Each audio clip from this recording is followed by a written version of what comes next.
ओम शांति and good evening सभी। Start करेंगे विद प्रणव प्राणायाम ओम। ज्ञान मुद्रा लें सभी। कमर पीठ गर्दन सीधी रखें। दोनों प्राणायाम करेंगे हम। पहले भ्रामरी फिर प्राणायाम ओम। दोनों ही प्राणायाम जो है बहुत ज्यादा आपके मन को एकाग्र करते हैं।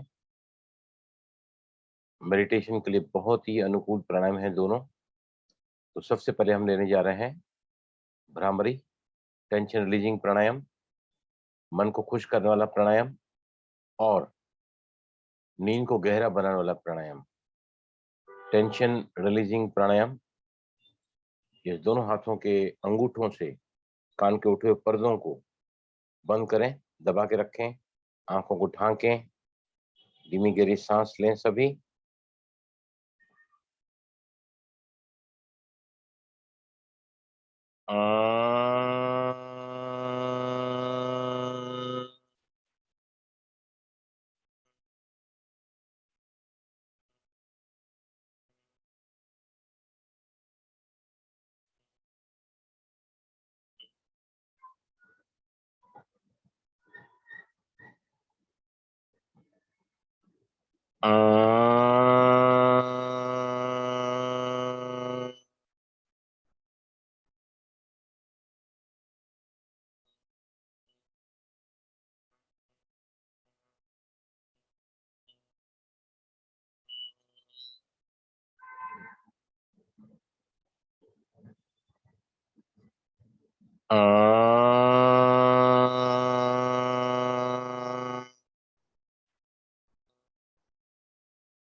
फ्लैक्स आंखें बंद करके रखें, ध्यान को दोनों ही आंखों के बीच में टिकाए रखें। अब हम करने जा रहे हैं प्रणव प्राणायाम ओम।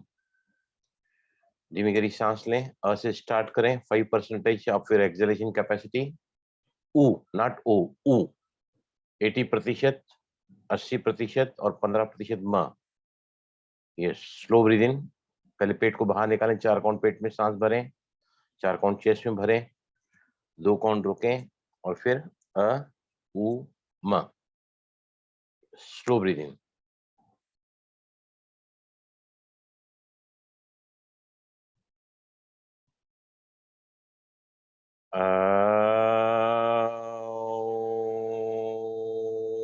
मंदिर है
रिलैक्स, आंखें बंद करके रखें। लंबी गहरी सांसें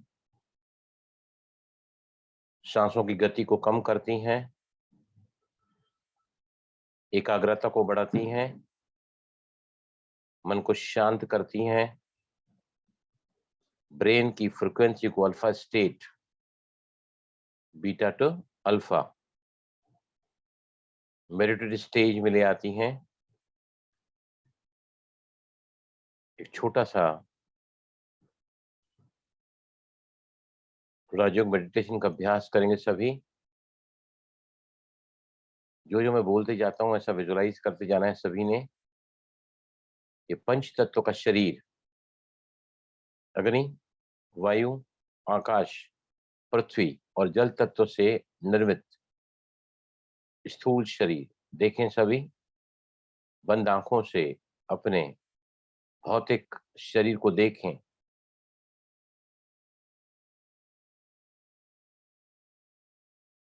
और भौतिक शरीर के भ्रुकुटी के मध्य में अब एक पॉइंट ऑफ लाइट को विजुलाइज करें, देखें अपने सत्य स्वरूप को, आत्मिक रूप को, टिमटिमाती हुई मणि को, दिव्य सितारे को, बिंदु रूप और ज्योति का स्वरूप लाइट भ्रुकुटी के मध्य में लाइक ए ट्विंकलिंग स्टार।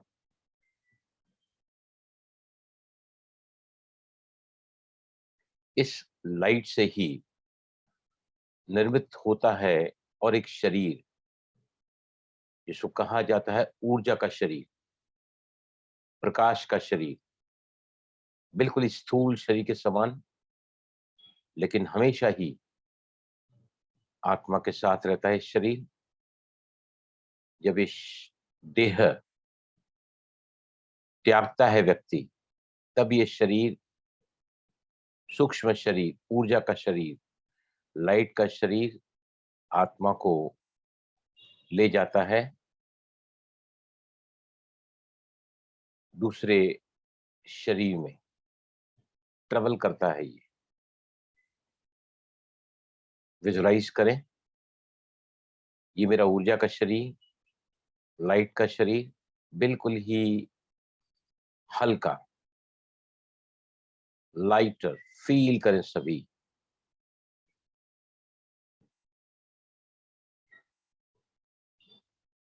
बिल्कुल ही न्यारा और देवभान से प्यारा फील करें सभी इस वक्त अपने ऊर्जा के शरीर को, लाइट के शरीर को, जो निर्मित होता है हमारे मन, बुद्धि और संस्कारों से।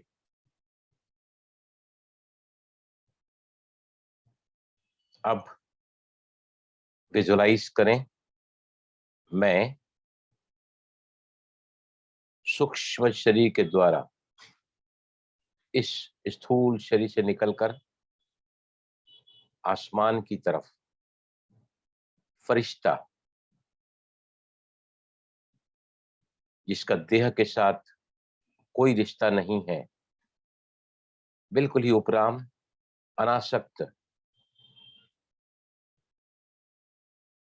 और अब मैं स्थूल शरीर के साथ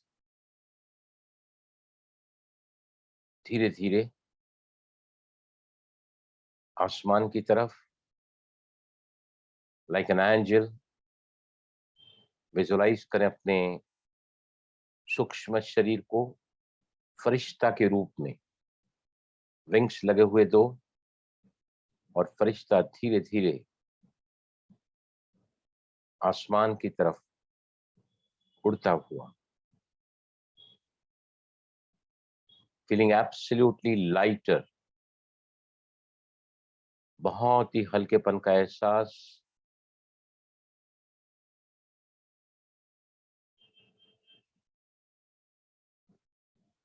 ये वो शरीर है जिसका कोई वजन नहीं है, सिर्फ प्रकाश ही प्रकाश, लाइट ही लाइट। विजुलाइज करें अब अपने सर के ऊपर या सामने से golden light from almighty authority, सर्वशक्तिवान की किरणें उस सूक्ष्म शरीर में पड़ रही हैं।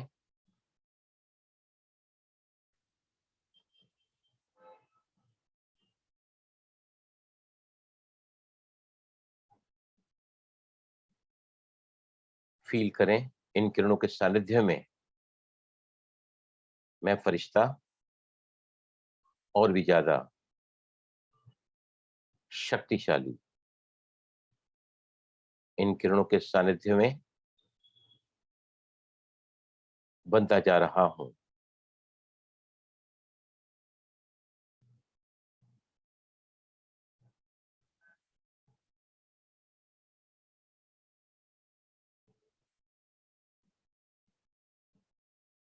golden rays from the Almighty Authority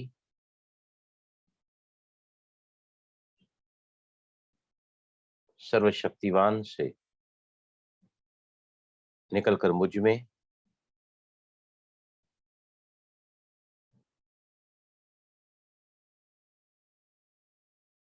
और अब मैं फरिश्ता सारे विश्व को, प्रकृति के पांचों ही तत्वों को, विश्व के समस्त आत्माओं को मैं लाइट और माइट देता हुआ, प्रकाश देता हुआ। विजुलाइज करें आसमान से अपने घर को, घर के सभी सदस्यों को,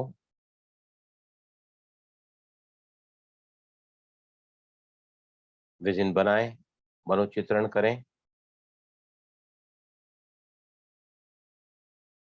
ऑलमाइटी अथॉरिटी से शक्तिशाली किरणें मुझ में और मुझसे, ये लाइट और माइट मुझ फरिश्ते से मेरे पूरे घर के अंदर इसका प्रकाश फैलता हुआ देखें और इसके लाइट और माइट को घर के सभी सदस्यों की तरफ प्रवाहित करें। फील करें you are empowering all the souls residing in your home.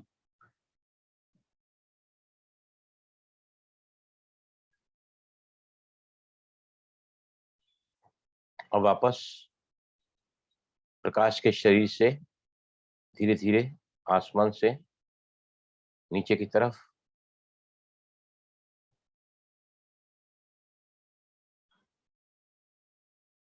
ऊंचे ऊंचे पहाड़, उससे भी नीचे उतरता हुआ मेरा सूक्ष्म चमकीला शरीर, सफेद प्रकाश का शरीर। और अब मैंने अपने स्थूल शरीर में प्रवेश किया है। अब यहां संकल्प लें, मैं मास्टर सर्वशक्तिवान हूं। मैं मास्टर सर्वशक्तिवान हूं। मुझसे लाल कलर की किरणें चारों तरफ फैल रही हैं। फील करें, इस संकल्प में सुमान में रहें। I am master almighty authority. मुझसे लाल कलर की किरणें मेरे आसपास एक ऑरा बना रही हैं। मैं मास्टर सर्वशक्तिवान हूं। चारों तरफ लाल किरणें फैलती हुई शक्तिशाली ऑरा आपके पास बनाती हुई ये किरणें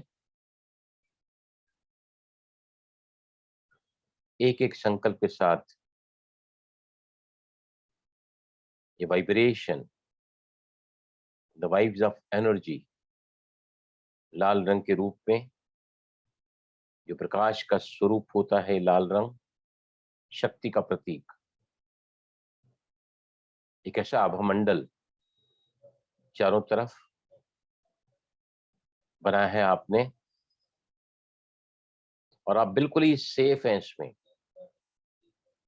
कोई भी दुष्ट आत्मा, इविल सोल इस घेरे को, इस एनर्जी सर्किल को, इस सेफ्टी कवच को भेद नहीं सकती। You are absolutely safe under this cage of aura of red colour.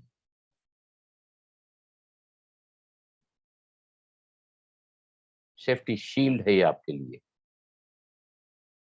Evil soul, कोई भटकती हुई आत्मा, कमजोर मन में प्रवेश करती हैं, कि हर रोज अगर ये अभ्यास किया जाए, मैं मास्टर सर्वशक्तिवान हूं, लाल किरणों से चारों तरफ प्रवाहित होते हुए देखें ये किरणें, और लाल रंग के ऑरा में आप पूरी तरह सेफ एंड सिक्योर्ड हैं। No evil soul, no unwanted soul can enter this aura. इस सेफ्टी शील्ड को कोई भेद नहीं सकता। You are a very strong soul in this moment.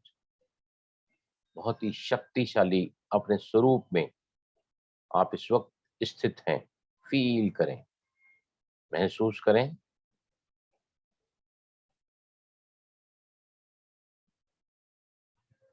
ये सोम शांति। सभी धीरे से आंखें खोलें। सबसे पहले पहले रोज मुझे याद आता है, फिर दिमाग से बात निकल जाती है। एक ऐसा अभ्यास बताता हूँ।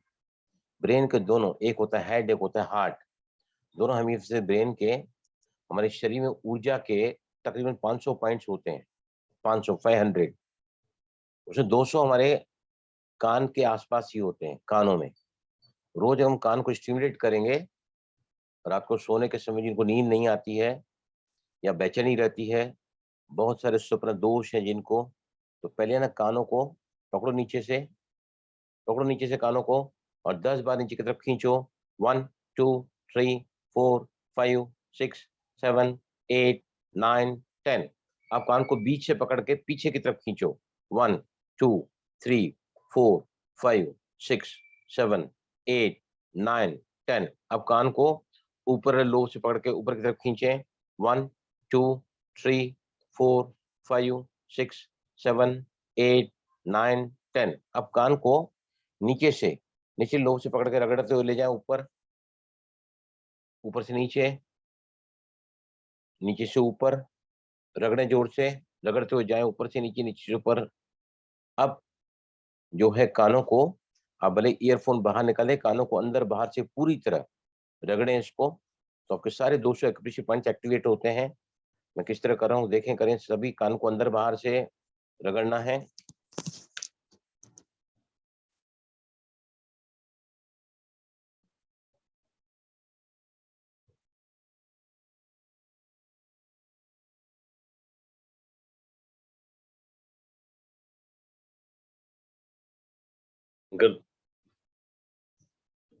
गर्दन को आगे पीछे से भी रगड़े और पूरे चेहरे को भी रगड़े, कानों को अंदर से और बाहर से।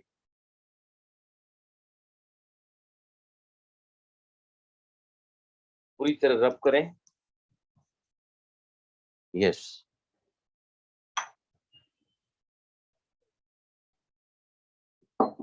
सबसे पहले हम एक आसन लेंगे जो हर व्यक्ति को रोज कम से कम एक बार करना है। जिनको कमर, पीठ, कंधे, गर्दन का दर्द है, उस आसन को जब तक बॉडी सही नहीं होता है, आसन के अंतिम अवस्था में दोनों बाहें कानों को लगनी चाहिए, सीधी होनी चाहिए। Yes, ready. चलें सभी। 1, बाहें कंधों की लाइन में ले आओ, इंटरलॉक करो फिंगर्स को, ले चलो ऊपर, टेक इट अप, टर्न, हथेलियां ऊपर की तरफ। अब बाहों को खींचो ऊपर, बाहें कानों से लगाने की कोशिश करें, उंगलियां खींची हुई, आंखें बंद हैं सभी की। जो खिंचाव कमर, पीठ, कंधे, गर्दन में बना है, अग्रभाग से पेट, छाती, कंधे, गर्दन में जो खिंचाव बना है उसे महसूस करें, फील करें। क्षमता अनुसार ठहरे आसन में। वापस आने के लिए आंखें खोलें, बाहें लूज। 1, हथेलियां जमीन की तरफ। 2, बाहें कंधों की लाइन में। 3, ओपन करें इंटरलॉक को। 4, और बाहों को नीचे ले आए। एक बार भी करने से आपका सीना तन जाता है, चौड़ा हो जाता है। जिसका चेस्ट चौड़ा होता है, he is full of confidence and energy. 2 बार और करेंगे इस आसन को, रोज करना चाहिए। नहीं तो मैं बता रहा हूँ, उम्र के बढ़ने के साथ हमारे जो मणके होते हैं उसमें थोड़ा सा क्या हो जाता है, टेढ़ापन आ जाता है, मणके अपनी जगह से हिल जाते हैं, और काफी पेन होता है, बॉडी श्रिंक होता है उम्र बढ़ने के साथ में। लॉर्डोसिस, कीफोसिस, राउंडेड शोल्डर, या फिर लॉर्डोसिस ऐसे पीठ पीछे, अपर बैक पीछे बाहर निकल आती है। Ready, once again. सपोर्ट पीछे नहीं लेना है, चेयर पे आप बैठे हैं तो पीछे का सपोर्ट नहीं लेना है। 1, बाएं कंधों की लाइन में ले आओ सभी, इंटरलॉक करो। 2, ले चलो ऊपर। 3, 4 में टर्न करो हथेलियां ऊपर की तरफ। 5 में पुल करो, गर्दन सीधी, आंखें बंद, श्वासोच्छ्वास बिल्कुल नॉर्मल। बहुत ही सुंदर फील होता है आसन के अंतिम अवस्था में। मेरी चेस्ट इज फुली एक्सपांडेड। वापस आने के लिए आंखें खोलें। सबसे पहले बाहों को लूज करो। 1, हथेलियां जमीन की तरफ। 2, बाएं कंधों की लाइन में। 3, ओपन द इंटरलॉक। 4, और बाहों को नीचे ले आए। 5। तीसरी बार। 1 2 इंटरलॉक। 3 अप। 4 में टर्न करें और 5 में पुल करें। गर्दन को सीधा रखें, बाहों को कानों से लगाने की कोशिश करें। अगर बाहें पूरी तरह कानों से नहीं लगती हैं, या दोनों बाहें वर्टिकली अप नहीं होती हैं सीधी बिल्कुल, मतलब आपके मणकों में डिसलोकेशन है और आपको कहीं ना कहीं कमर, पीठ, कंधे, गर्दन का दर्द है। आंखें खोलें, बाहें लूज करें, हथेलियां जमीन की तरफ, बाहें कंधों के लाइन में, इंटरलॉक को खोलें और बाहों को नीचे ले आएं। 5 बार अगर इस आसन को स्ट्रेच किया जाए, डर, चिंता, निराशा, उदासी, guilt feeling, depression, anxiety, low level आप फीलिंग डिप्लेटेड, लॉस्ट, एग्जॉस्टेड, ये तुरंत ऑन द स्पॉट आपको वाइप आउट होगा। जैसे हमारा पोस्चर स्ट्रेट होता है, वी बिकम मोर कॉन्फिडेंट। ये जितने भी नेगेटिव इमोशंस होते हैं हमारे पोस्चर को ड्रूपिंग कर देते हैं, राइट। जैसे आसन को बताओ मुझे कौन नहीं करता है, करते हैं कि नहीं डेली? यस प्लीज बताइए मुझे, करते हैं कि नहीं डेली? जी हम तो डेली करते हैं, बैठ के भी और खड़े होके, दोनों तरह से। हाँ, खड़े रख के करते हैं, वो फिर वो नहीं, पर्वतासन, बैठ वो के भी तड़ासन करते है। हैं, नहीं दोनों तरह से करते हैं, खड़े होके भी बैठ के भी, ये वाला नहीं नहीं, सिंहासन। आसन की बात चल रही है, टांग पर कौन से आसन आसन की है बात? ना, उसमें हाफ तड़ासन की बात होता चल रही है, हाँ जी तड़ासन की बात करते चल हैं जी, रही है। है। करते हैं जी, करते हैं। सॉरी, मॉर्निंग में पर्वतासन की बात चल रही है, सिटिंग हाँ। पोजीशन में खड़े रहकर करते हैं तड़ासन। उसे टांगों हाँ की जो जी, तकलीफ है वो भी दूर होती है, हाँ जॉइंट्स है जी, नीचे घुटने के, जंगा का, front back hamstring, quadricep, calf muscle, hip muscle, वो भी एक्टिवेट होते हैं। तो जिनको ज्यादा लंबा समय खड़ा रहना पड़ता है, शरीर की थकान को दूर करता है तड़ासन खड़े रखकर, और हमारे पोस्चर को सही करता है, दोनों पैसे सही करता है, लेकिन ज्यादा फायदा इस आसन में होता है जो रोज करना चाहिए। यस, अब हम आगे जाएंगे। कईयों के कलम ने देखे कि फियर के रिजल्ट्स 4, वैसे 3, भाई जी 5। इस आसन से दर्दें भी काफी ठीक हुई हैं हमारी, तो सर्वाइकल की जो शोल्डर के पास थी ना, हाँ, काफी फर्क है उनमें भी डेली करने से। जिनका ठीक नहीं होता है वो फिजियोथेरेपी ले सकते हैं हाँ उसके साथ जी, में, लेकिन ये आसन रोज करोगे तो इस आसन आपको कभी बुरा नहीं होने देगा।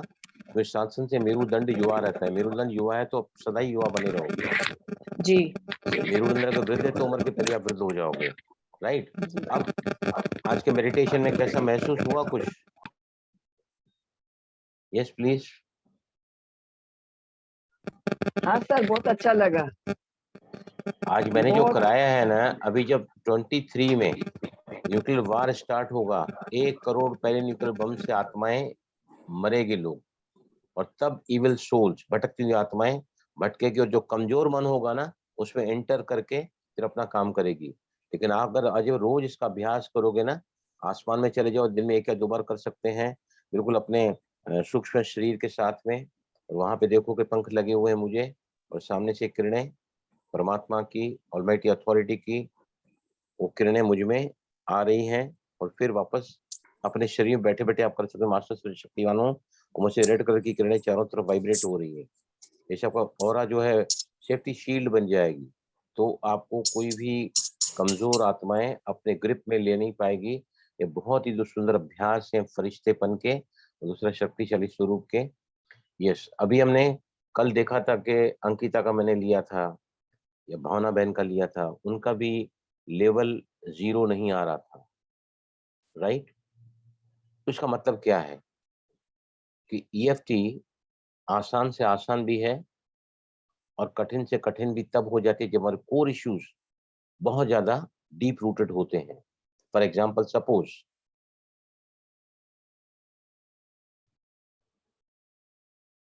कोर इश्यूज क्या होते हैं कि कहां से कोर इश्यूज कैसे, जैसे I am not good enough, I am worthless, मैं किसी काम की नहीं। तो एक इवेंट नहीं होता है, बहुत सारी इवेंट हमारे लाइफ में गुजरते हैं, और हम लेते हैं, कहाँ से लेते हैं पता है, कहाँ से चालू होता है सब लेना? कोई बता सकता है मुझे? From where do we start making our believes getting emotionally upset? कहाँ से होता है बताइए मुझे, सर, कौन सी हम उम्र से मन होता से है? लेते हैं। कौन सी उम्र से होता है? कौन सी उम्र से होता है बताइए? सबकॉन्शियस माइंड से। मैं उम्र से पूछ रहा हूँ, सर कौन सी उम्र से? चाइल्डहुड से, छोटेपन से स्टार्ट हो जाता है। कितनी कितनी एज से? हाँ, करीब सर ये कह सकते हैं 7-8 साल से ऐसे स्टार्ट हो जाता है। 7-8 10 साल साल से से स्टार्ट हो स्टार्ट जाता है, 10 साल के बाद है ना, हम ज्यादा ये होते हैं ना, तो 13 से हम स्टार्ट होता है। अरे वो तो हमारे संस्कार बनते हैं, हम 10 साल में 12 साल में समझदार बन जाते हैं अपने संस्कार के अनुरूप। देखो, माँ के गर्भ में आपके माता ने कौन से सितम सहे हैं जब उन्होंने आपको जन्म दिया है, वहां से लेकर ये सब संस्कार उभरते हैं। और कई बार जब हम लाइफ में बहुत कुछ ईएफटी करते रह रहे हैं, करते रह रहे हैं, करते रहे हैं, लेकिन इफेक्ट नहीं आ रहा है, तो मैं आपको संडे के दिन जो है, कल तो मुझे बाहर जाना है, कल का क्लास नहीं रहेगा शाम को, भावना मैडम लेंगी तो अलग बात है, बाकी मैं सैटरडे को क्लास करूंगा why EFT is not working, क्यों EFT काम नहीं करती है। सारा session train the trainer program में संडे को चलेगा। इसका वक्त होगा 3 से 5। प्लीज सभी, मैं ग्रुप में भी डाल दूंगा, आप प्लीज सभी अवेलेबल रहें। बहुत ही बढ़िया सेशन मैं कराऊंगा। EFT काम क्यों नहीं करती है, कब नहीं करती है, किन हालातों में EFT काम नहीं करती है, राइट। तो अभी मेरा सवाल ये था कि हमारे अंदर जो बिलीफ्स होते हैं, राइटिंग ऑन योर वॉल्स, या फिर कोर इश्यूज को हम कहाँ से तैयार करते हैं बनाना, जब हम माँ के गर्भ में होते हैं। फ्रॉम दैट 5-6 महीने में आत्मा एंटर होती है अंदर और बच्चा मूवमेंट करना चालू करता है। वहां से लेकर जो जो माँ के इमोशंस होते हैं वो हमारे अंदर सब, क्योंकि नाड़े से कनेक्ट रहता है। Everything what mother is feeling the child is feeling, right. एक औरत को सड़क के बीच में चलते हुए बहुत ज्यादा डर लगता था, जहाँ दोनों साइड ऐसी स्पेस है, खाली जगह है और बीच से गाड़ी जा रही है, राइट। बहुत ज्यादा टैपिंग कराया, बहुत टैपिंग की, बहुत टैपिंग की, बहुत सारे सेशंस लिए, उसकी लेवल 4 से नीचे नहीं आ रही है, राइट। तब उसको कहा प्रैक्टिशनर ने कि आपका जब जन्म हुआ, आपका जब जन्म हुआ तो उनसे पूछा गया कि आप पूछना अपनी माँ को, जब आपको उन्होंने जन्म दिया है तब उनकी हालत क्या थी। तो उसकी माँ ने उसको बताया कि मेरे पेट में जो गर्भ था, वो जो मेड रहती है ना निकालने वाली, वूम में से, गर्भ में से, तो मैंने कहा कि मेरा बहुत प्रेशर बढ़ रहा है, प्रेशर बढ़ रहा है, प्रेशर बढ़ रहा है।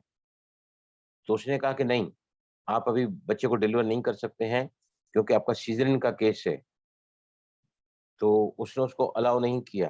अरे वो तड़प रही थी काफी कि इतना ज्यादा प्रेशर डेवलप हो रहा है कि अपने बच्चे को थोड़ा ऐसे पकड़ लेती है ना औरतें, और फिर मुंह में से गर्भ बाहर आता है, राइट।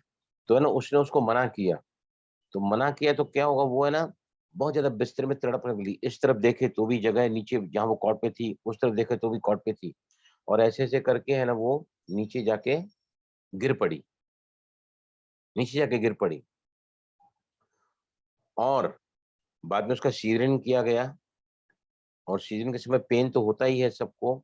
जो पेन, जो दर्द उसने सीजरिन के पहले अनुभव किया था और जो उसके गर्भ में उसकी माँ ने अनुभव किया था, वही उसके जिंदगी में 35 साल तक जो रोड के ट्रैफिक में, रोड में या दोनों साइड खुला स्पेस है, उसमें से उनको डर लगता था। इतना डीप रूटेड हमारे अपने लिमिटिंग बिलीफ्स होते हैं या कोर इश्यूज होते हैं, इनको टैप आउट करना होता है। तो सबसे पहले पहले जो है, कल विजय लक्ष्मी बैठी हमारे साथ में, उनका बहुत सुंदर अनुभव उन्होंने आज शेयर भी किया है कि उनकी माँ का देहावसान होते हुए 2 साल हो गए हैं, लेकिन कल परसों मैंने उनका EFT करवाया था डर को लेकर। तो उन्होंने बहुत सुंदर लिखा था कि आप बताइए विजय लक्ष्मी प्लीज, क्योंकि सारा हाँ जी सर रिकॉर्डिंग जी। हो रहा है ये। हाँ हाँ जी हाँ, सर बोलिए जी। प्लीज। हाँ हाँ। मुझे EFT करने के बाद में फर्स्ट डे, उस दिन रात में अंधेरे में पूरे घर में घूम रही थी और मुझे जरा भी निगेटिविटी फील नहीं हो रहा था कि मेरी माँ की आवाज अब आ जाएगी या कहीं से, कुछ भी नहीं लग रहा था। एकदम नीडर होके जैसे लग रहा था कि वो रिलैक्स है और मैं भी रिलैक्स हो गई उस दिन। देखा, 2 साल से लगातार इनको डर, अंधेरे में, जैसे मेरी माँ मुझे आवाज दे रही है, मेरी माँ मेरे पास में खड़ी है, तरह तरह के उनके जो बेडरूम हैं नॉक आभास। करती थी वो बेडरूम नॉक करती थी सीधे 2 बजे, जिस वक्त उनका डेथ हुआ होगा 2 बजे रात को बेडरूम नॉक होता था मेरा।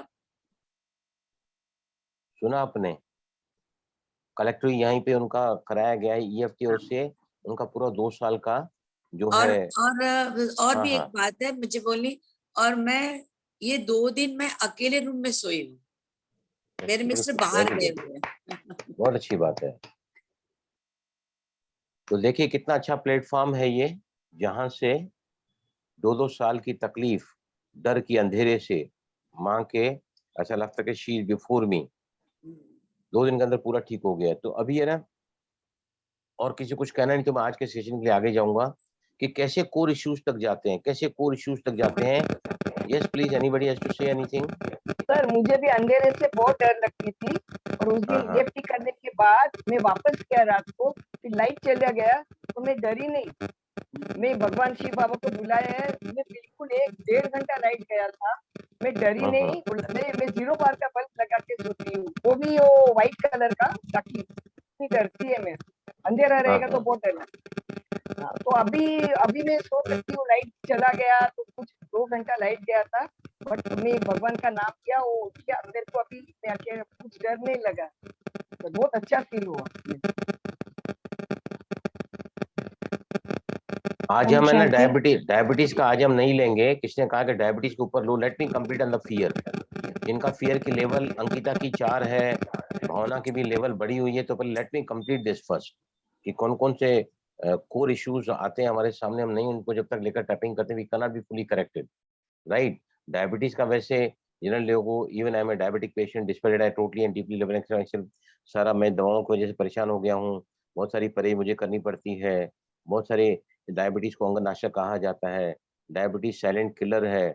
डायबिटिक ऐसी बीमारी है जिसका कोई निदान नहीं है। ऐसे करके करके करके करके डायबिटीज के आने का जो मेन रूट होता है वो क्या होता है पता है आपको? आपने अपनी जिंदगी में, वैसे जेनेटिक फैक्टर है ये, बड़ों को तो डायबिटीज हमको विरासत में मिलती है, लेकिन genes are the loaded guns, lifestyle the trigger, है ना। 2 बच्चे हैं माँ बाप के, एक को हार्ट का प्रॉब्लम बहुत जल्दी उम्र में आ जाता है 30 साल में, एक को 80 साल में आता है। क्यों ऐसा? जेनेटिक फैक्टर दोनों का अंदर है, लेकिन life style is a trigger. आप कैसे लाइफ को लेते हैं। तो डायबिटीज ऐसे लोगों को होता है, कोई भी एक विशेष व्यक्ति घर में या आपके संबंध संपर्क में जिसको देखकर आपका खून खोल जाता है, आप उसके प्रति कभी भी हमेशा उसको लो सेल्फिश में गिराते हैं, उसे नफरत करते हैं, उसको कभी भी आगे नहीं आने देते हैं। तो ऐसा व्यक्ति को, जो व्यक्ति मिठास किसी रिलेशनशिप में नहीं दिखा पाता है, जो कड़वा है, उसको डायबिटीज जिंदगी में हमेशा परेशान करती रहेगी। डायबिटीज की जो दवाइयां होती हैं उससे सिर्फ उसके लक्षण छुप जाते हैं, डायबिटीज वैसी वैसी रहती है। आप है ना फबियानी जी, मैं आपके सामने फिर से आऊंगा, यहीं पर ही लूंगा मैं, और आपको ही को लेके लूंगा, लेकिन today please complete with this fear का। अभी किसको बोलना है फियर के बारे में? प्लीज टेल मी, एनीबॉडी हाँ, हैज टू ओम से। शांति। ओम शांति।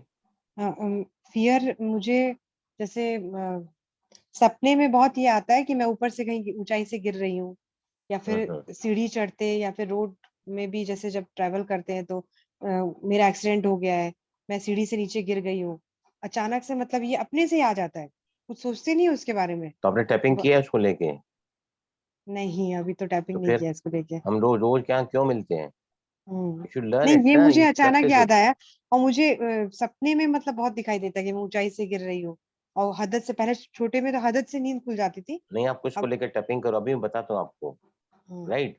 देखो, जिनका लेवल 0 नहीं आता है फियर का, फोबिया का, पानी का फोबिया, क्रैकर्स का फोबिया, स्पाइडर्स का फोबिया, अकेलेपन का फोबिया, सोशल सोशल एंजाइटी होती है, सोशल में आने के साथ उनको डर लगता है, किसी से बात नहीं कर सकते। कौन सारे केस मैंने हैंडल किए हैं इस लाइफ में, इस EFT जानने के बाद में। लेकिन यहाँ पर एक बात मैं बताना चाहता हूँ, 3 बातें, बहुत ही 4 बातें इंपॉर्टेंट, आप देख लो। सबसे पहले पहली बात, 4 बातें नोट करनी है। अगर हमारी लेवल 0 नहीं आ रही है, मतलब कहीं ना कहीं हमारे कोर इश्यूज हैं जहां तक हम पहुंच नहीं पा रहे हैं। वो जिंदगी के वो दर्द भरे इवेंट्स होते हैं जो काफी दुखद घटनाएं हमारे साथ जिंदगी में हुई है ना। तो सबसे पहले पहले मेरे बचपन का कौन सा ऐसा प्रॉब्लम है जो मुझे बहुत ज्यादा बॉदर करता है?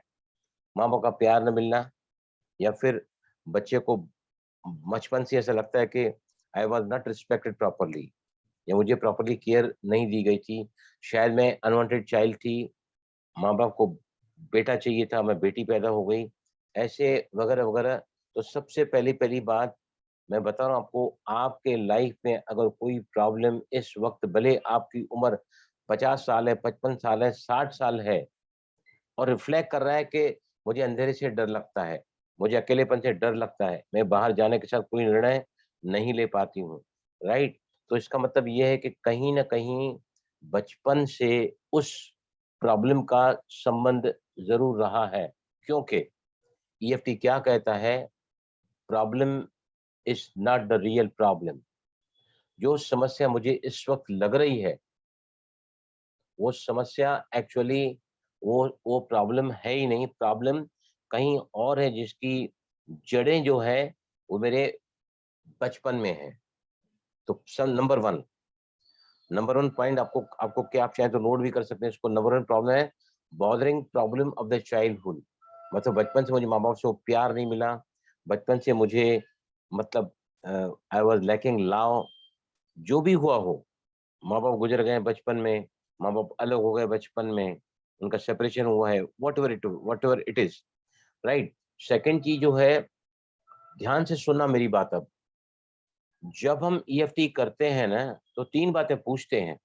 पहले कि बॉडी में कौन से सेंसेशन आ रहे हैं, कहाँ पर सेंसेशन आ रहे हैं, पेट में, चेस्ट में, थ्रोट में, वेयर इट इज फीलिंग आ रही है, बराबर।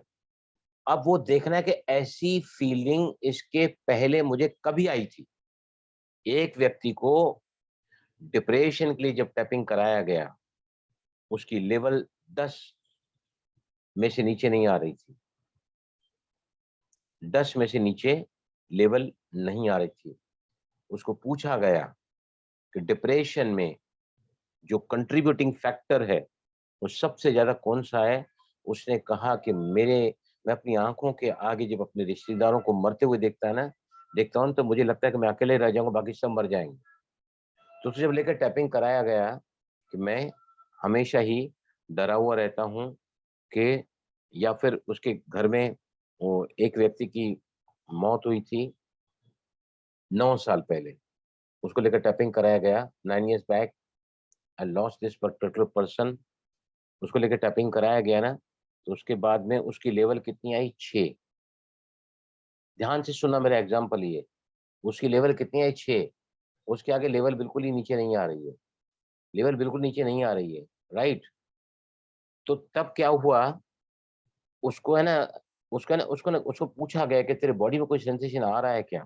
बोलता है हाँ, मेरे है ना ये यहाँ पर अभी कैसे, जैसे हम कोई चीज निकालते हैं ना तो लकड़ी समझो कोई वुडन का है, और वुडन में से छोटी सी लकड़ी जो है ना, या फिर उसको कहते हैं कि सुई के माफिक अंदर चुभ जाती है, या कांच का टुकड़ा अचानक ही ये नखून के नीचे चला जाता है, बराबर।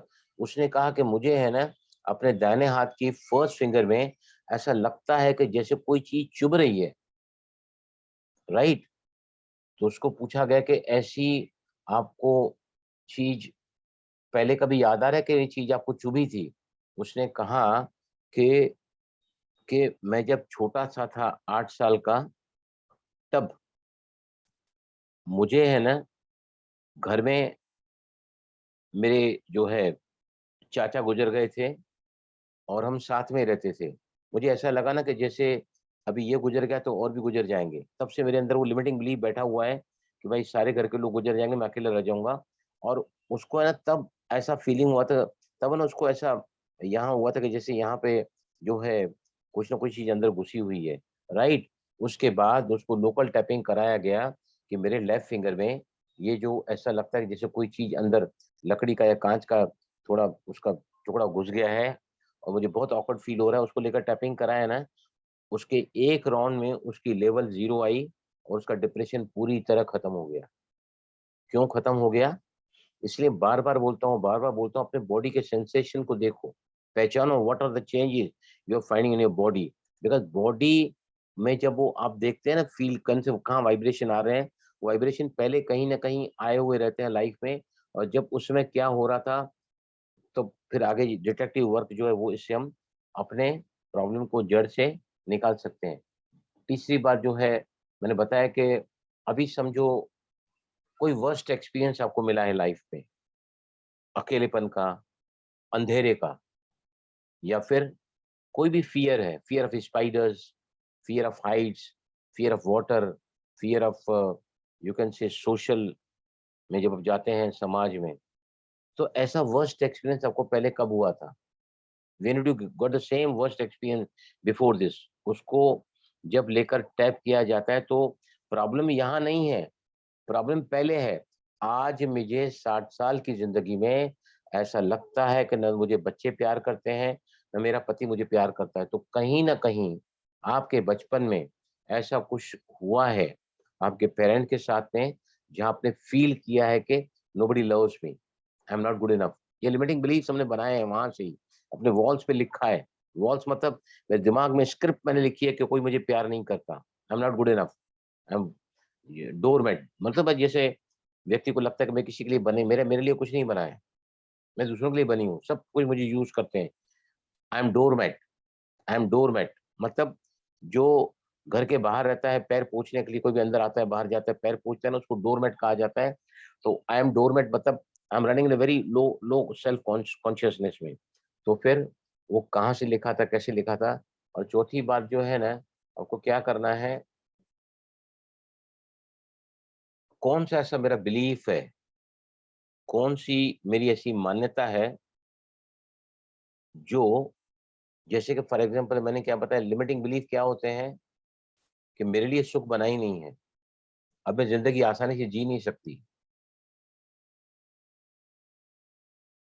I am not good enough, या फिर इट्स टू लेट, बहुत देर हो चुका है, मुझे कुछ नहीं मिलता, सारी हिम्मत हम हार बैठते हैं। तो क्या होता है, देखिए मेडिटेशन भी क्या करता है, पर्सपेक्टिव को चेंज करता है, नजरिए को चेंज करता है, तो नज़ारे चेंज हो जाते हैं। The same thing is with EFT. आपको एक एग्जांपल मैं यहाँ पे बता रहा हूँ मैं कि एक है ना औरत को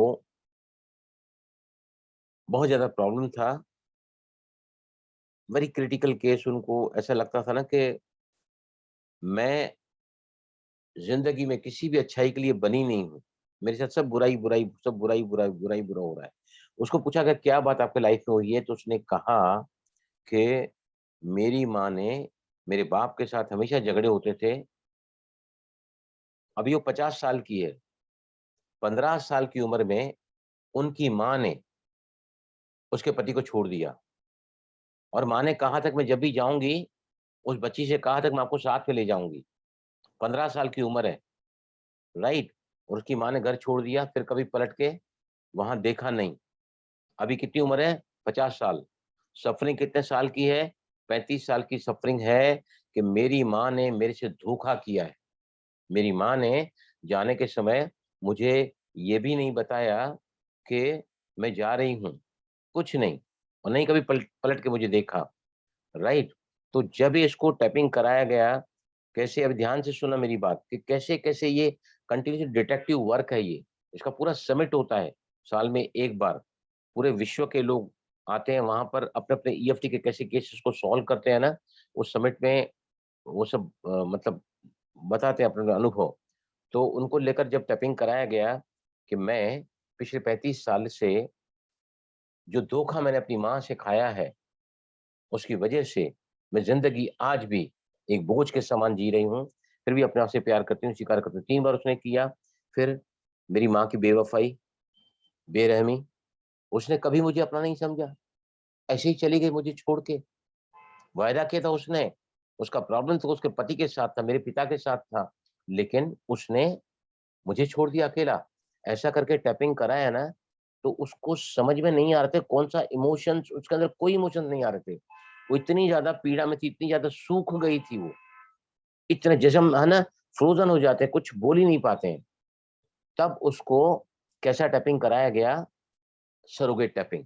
जैसे उसकी माँ बोल रही है, जैसे उसकी माँ बोल रही है, उसने सरोगेट टैपिंग की अपने ऊपर, उसकी माँ की जगह पर समझो। उसने कहा कि मेरी माँ, मेरी उसको उसने अपने बॉडी में टैपिंग किया, सरोगेट टैपिंग, प्रॉक्सी टैपिंग। तो उसने क्या कहा, अपनी माँ की जगह पर उसने टैपिंग किया, मेरी बच्ची, मैं तो तुझे ले जाना चाहती थी, लेकिन तेरे पिता ने मेरे साथ इतना अभद्र व्यवहार किया, मुझसे इतनी रुसवाई दिखाई कि मैं अपने होशो हवास खो बैठी थी। जाने के समय मैं बिल्कुल ही अपने सेंसेशंस में नहीं थी। ऐसा करके उसने टैपिंग किया 2 राउंड। जो जो उसकी माँ की फीलिंग थी उस समय, बच्ची को छोड़ के नहीं जाना चाहती, बेटा प्यार करती थी। और जैसे ही उसने अपने माँ की जगह पर टैपिंग किया ना, तो उसकी जो अपनी फीलिंग थी ना माँ के प्रति, वो चेंज हो गई।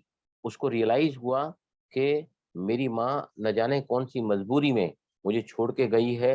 मैं समझ सकती हूँ कि मेरे पिता ने इतने जुल्म ढाए इसके ऊपर। और उसके बाद जो है ना, उसके अंदर आया कि मैं अब अपनी माँ को सबसे पहले क्षमा करना चाहती हूँ। जिसके बोझ को लेकर मैं 35 साल से बैठी हूँ, अपनी माँ को क्षमा करूंगी। और फिर उसको ईएफटी जो है कराया गया तो उसके 35 साल की जो सफरिंग थी वो से डिलीट हो गई। तो ये सभी जो है ना बहुत ही ज्यादा जो है बैगेज हम लेकर बैठते हैं पिछले। अभी देखो मेरे पास केसेस आते हैं ना, तो बचपन उनका ठीक नहीं रहा है। माँ बाप के घर में they were feeling their unwanted birth हुआ है उनका।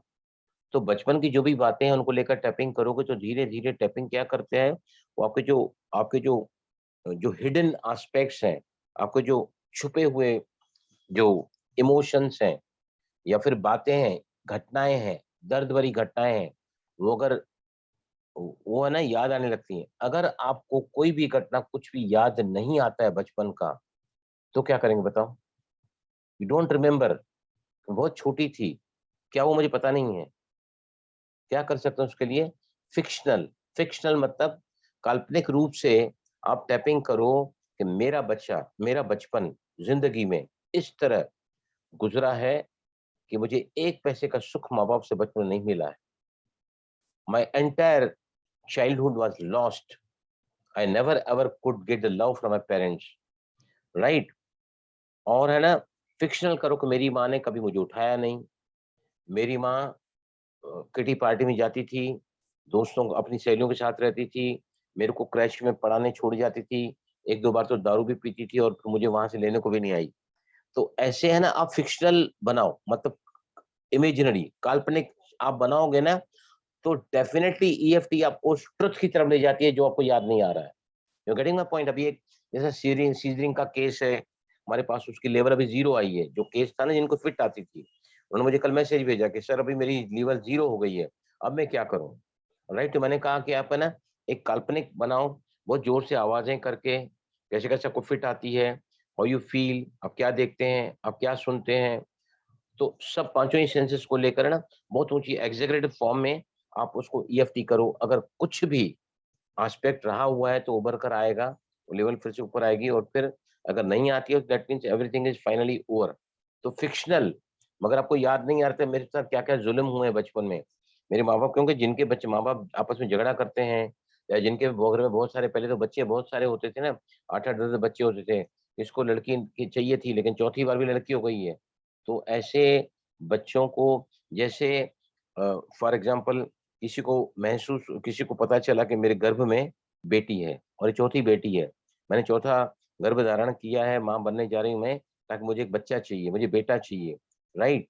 जब हम उसको टेस्टिंग कराते हैं जो इलीगल है और हम मन में बोलते हैं ना, हाय राम, फिर से मेरे को बेटी पैदा हुई है, तो अंदर वो आत्मा है ना सुनती है कि आई एम नॉट, मुझे यहाँ जरूरत नहीं है इन लोगों को। तो ऐसी आत्माएं बचपन में ही, मैंने बताया ना कि गर्भ में ही ये सब सुनती हैं माँ के अंदर से। और फिर जब बड़े हो जाते हैं तो उनके अंदर वो जो उन्होंने जो लिमिटिंग बिलीफ वॉल्स में लिखा ना कि I am not wanted, I am unwanted birth मेरा हुआ है, तो वो सब भी उसके उनके साथ जिंदगी में चलता रहता है। तो ये सब जो है ना बातें आपको मैंने बताया कि करना है। We write on walls. और बाकी ईएफटी कहाँ कहाँ काम नहीं करता है, सैटरडे को, ओ सॉरी संडे को, कल तो मैं नहीं हूँ, मुझे कहीं मेरे सांडू भाई का मदर गुजर गई है तो मुझे वहां जाने का है, तो I won't be able to take the session. तो फिर है ना संडे को सेशन 3 से 5 लेंगे। सभी प्लीज नोटबुक पेन लेके बैठना, भले सारा रिकॉर्डिंग हो रहा है लेकिन ईएफटी कहाँ कहाँ काम नहीं कर रहा है आपको मैं बहुत डिटेल में समझाऊंगा। पूरा सेशन 2 घंटे का, why EFT is not working, जब उसको मालूम पड़ेगा ना तो फिर आप निश्चित ही ईएफटी के और अच्छे ट्रेनर और अच्छे प्रैक्टिशनर बन सकते हैं और अपने दोस्तों यारों की रिश्तेदारों की मदद कर सकते हैं और अपने आप की भी खुद मदद कर सकते हैं। ठीक है, किसी को कुछ पूछना है यहाँ? एनीथिंग? ओम शांति भाई जी। हाँ हाँ भावना जी बोलिए। वो अभी जो आप लास्ट में ऐसे बोल रहे थे, वो बता रहे थे ना, तो पता नहीं कि मुझे रोना आ रहा था। रोना आ रहा था ना, तो आप क्या करो, रोना is a good sign, that means your energy shifting. तो ऐसे समय पर हमें क्या करना चाहिए? टैपिंग करना चाहिए, टैपिंग करना चाहिए बस। अगर because that feeling is already generated, तो आप सिर्फ ऐसे टैपिंग करोगे ना, टैपिंग करते रहोगे तो आपका वो जो रोने का लेवल थोड़ा कम होगा। और जैसे ही आप रिलैक्स होते हैं तो पहले मैं क्या कहता हूँ कि जिनके बहुत सारे कॉम्पिटेटिव इश्यूज है ना, वो क्या करना चाहिए, पहले बताइए मुझे क्या बोला है मैंने? Those who are passing through a very you can say complicated issues in life, what they should do? Yes, please बताओ मुझे क्या बोला है मैंने? आप EFT करने के पहले 3 लंबी गहरी सांसें लो और फिर फोर्स। मैं पहले क्यों मेडिटेशन कराता हूँ, क्यों मैं ओम चैंटिंग करवाता हूँ? ताकि आपको पता चल सके कि what is my real problem. तो उस समय जो है ना, आपको संडे को जो मैं क्लास कराऊंगा उसमें और भी ज्यादा क्लियर करूंगा। तो 4 बातें ये याद रखो जो मैंने बताई हैं आपके, कि जो मुझे इस वक्त फील हो रहा है, बहुत बुरा फील हो रहा है, चाहे वो पति को लेकर, बच्चों को लेकर, परिवार के किसी सदस्य को लेकर, तो ऐसा पहले मुझे बचपन में किसके साथ फील हुआ था, राइट? दूसरी बात मैंने क्या बताई कि फील आपको बॉडी में कहाँ हो रहा है, राइट? उसकी द सेम फीलिंग, जैसे बताया डिप्रेशन केस को यहाँ पे निशान हो गया था, वो जैसे उसको लेकर टैपिंग कराएगा तो ऑर्डिनरी टैपिंग उसका पूरा डिप्रेशन गायब हो गया, 4 में से 0 लेवल आ गई। या तीसरी बात मैंने क्या बताया कि ऐसा सिमिलर वर्स्ट एक्सपीरियंस आपको पहले कभी मिला है। जैसे मैंने एक एग्जांपल बताया था ना कि एक व्यक्ति को गर्दन का दर्द ठीक नहीं हो रहा था, ग्लोबल टैपिंग कराई, जनरल टैपिंग लेवल 8 की 8, फिर नाराजगी पत्नी को लेकर, पुलिस को लेकर, जज को लेकर, फिर उसकी जो लाइट थी सामने कार की उसको लेकर टैपिंग कराया गया। उसने स्क्रीमिंग साउंड सुनी कांच की, टूटते हुए कांच की, उसको टैपिंग कराया। अभी लेवल कितनी थी उसकी? 3। मतलब और उसके पीछे कोई इश्यू है जो आपको रिजॉल्व करना है, तो उसको कहा कि आपको और क्या याद आ रहा है? उसने कहा मुझे और एक एक्सीडेंट याद आ रहा है। उस एक्सीडेंट में मैंने अपनी बेटी को जो अंडर एज थी उसको मैंने गाड़ी चलाने को कहा, उसने गाड़ी चलाया and we she met with an accident, हम सभी को मार लगे थे। जब उसके गिल्ट को, उसको अपराध बोध की भावना थी, गिल्ट थी कि मैंने अपनी बच्ची को क्यों चलाने को कहा गाड़ी, जब उसको लेकर टैपिंग किया तो उसका जो गर्दन का दर्द 22 साल का था वो ऑन द स्पॉट क्रैक हो गया बिल्कुल भी। तो जितने भी कॉम्पिटिटिव इश्यूज होते हैं, आपको हो सकता है 10 सेशंस आपको खुद लेने पड़े या कोई प्रिपरेशन आपका ले। हर बार 5 इवेंट को ले सकते हैं। समझो आपके लाइफ में वैसा कुछ चल रहा है ना जो अब ठीक नहीं हो रहा है, but things are not changing, ऐसा लगता है कि ईएफटी काम नहीं कर रहा है। अभी मेरे पास बीच में यहाँ पर 2 आते थे, दोनों ने यहाँ आना छोड़ दिया कि ईएफटी काम नहीं करती, मुझे कुछ नहीं समझ आता है। देखो ऐसे हिम्मत हारने से काम नहीं चलता है। अगर ये टेक्निक आपके लिए काम नहीं कर रही है इसका मतलब ये थोड़ी है कि टेक्निक काम नहीं कर रही है, इसमें आप उसके ऊपर काम नहीं कर रहे हैं। Technique always work. और एक बात सदा याद रखना, कुछ लोग यहाँ पर बैठे हैं जो खुद भी टैपिंग कराते हैं, बराबर, खुद भी टैपिंग कराते हैं। तो ना कल भी मेरे ऑफिस में 2 केस को मैंने बुलाया था, 2 बच्चों के साथ, मम्मी और भी शायद यहाँ बैठी भी हैं, वो लोग भी आए थे यहाँ पर, है ना। तो और एक केस था मेरे पास, बहुत ही कॉम्प्लिकेटेड केस।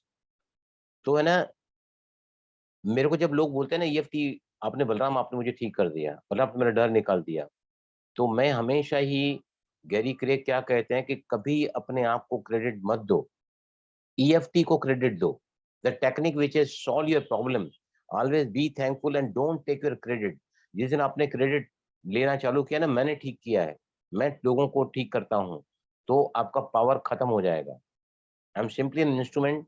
ये निमित्त बनकर टेक्निक आई है। देने वाला दाता जब तैयार हो जाता है, लेने वाले का जब समय आ जाता है, अच्छा कुछ लाइफ में होना होता है ना, तो फिर हमारे जैसे लोग सिर्फ मीडिया, एक लिंक, एक कंडक्ट बनकर काम करते हैं। बाकी नेवर एवर टेक क्रेडिट के मैं लोगों को ठीक करती हूँ या ठीक करता हूँ। से EFT is always working. And अगर पेरेंट्स के बिहेवियर से परेशान हो तो ईएफटी कैसे करें? पहले तो अपने आप ईएफटी करो। पेरेंट्स के व्यवहार से अगर आप परेशान है तो सबसे पहले आपको अपने ऊपर अपने अपने को हायर लेना पड़ेगा।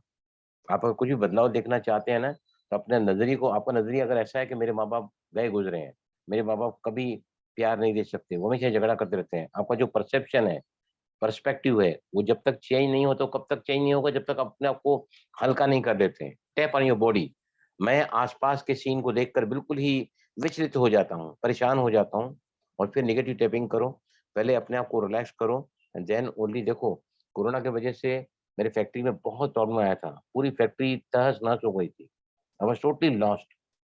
तो मैंने कम से कम 2 साल तक तो मैं अपनी भी साधना बराबर करता तो था, लेकिन मैंने सारे क्लास लेना बंद कर दिए थे। अभी वापस वो सब खुद की हिम्मत से और भगवान की मदद से अभी काम सब ट्रैक पे आ गया है, गाड़ी चल रही है, अच्छी चल रही है, तो मैं वापस आपको दे पा रहा हूँ। अगर मैं ही खुद अगर उलझा हुआ रहता था तो मैं यहाँ बैठ नहीं सकता ना। If I am stuck up somewhere, I am feeling very low, I am feeling depleted, मेरा मन बिल्कुल ही विचलित है, परेशान है, तो मैं आपके सामने आ ही नहीं सकता। I can't come, my energy cannot flow, energy always flows from higher to lower potential. तो फिर अभी संडे को फिर हम मिलेंगे और EFT व्हाई नॉट वर्किंग, ओम टैपिंग कर सकते हैं। ये ओम टैपिंग जो है ना, वो सबके लिए बहुत ज्यादा काम करती है। और ओम चैंटिंग आप भले मंत्र चैंट करो या प्रणव प्रणाम ओम करो, दिस विल ऑलवेज वर्क। लेकिन डायबिटीज के लिए मैं स्पेशल कराऊंगा आप लोगों को, हमारे साथ फेबियानी जी हैं, मैं डेफिनेटली कराऊंगा। लेकिन अभी जो है मंडे को भी मैं करा सकता हूँ डायबिटीज के लिए, क्योंकि बहुत कॉमन बीमारी है ना, साइलेंट किलर है। हर घर में डायबिटीज, ब्लड प्रेशर तो बहुत ही कॉमन है। तो will take the session on Monday शाम को 7:30 बजे। शनिवार का सेशन स्पेशल रहेगा, ओ सॉरी इतवार का सेशन जो है ट्रेन द ट्रेनर प्रोग्राम का चौथा सेशन रहेगा, जो 3 से 5 तक रहेगा। और उसका जो टॉपिक रहेगा why EFT is not working, है ना। वो सारे पॉइंट 10-12 पॉइंट 15 पॉइंट मैं निकाल के आऊंगा और आपको लिखाते भी जाऊंगा। और फिर आप है ना अपने पास रखो, या फिर वो वीडियो भी रिकॉर्डिंग करके भावना बहन रखती है, तो मैं आगे उसको डाउनलोड करके आपको भेजता हूँ। ठीक है ना भावना?